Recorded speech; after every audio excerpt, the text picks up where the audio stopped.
let's think about this for a second. So we've just had this whole thing. We said non-singular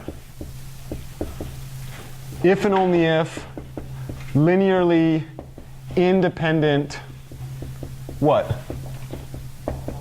Columns. I guess we have to say and square, right? If non-singularity was public office and you had candidates, do you know who would not be allowed to run? Non-square matrices. They're under 18, right? They're not allowed to enter the race for non-singularity, right? What's another way to say? So non-singular, we're thinking about that intuitively about having linearly independent columns. Because the number of columns is equal to the number of rows, what's another way to say this? This is not an easy thing to see. And actually, you all have the basis of the way to produce this. Linear independent rows and square. And then what did we just say about this? It's also invertible.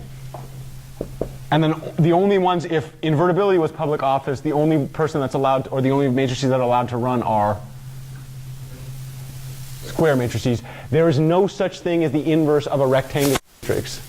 There are things called pseudo-inverses, but no such thing as the inverse of a rectangular matrix. What does it mean to be invertible?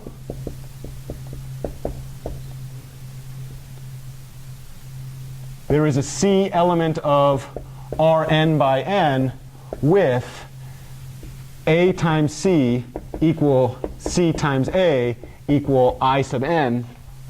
And what did we call that matrix C?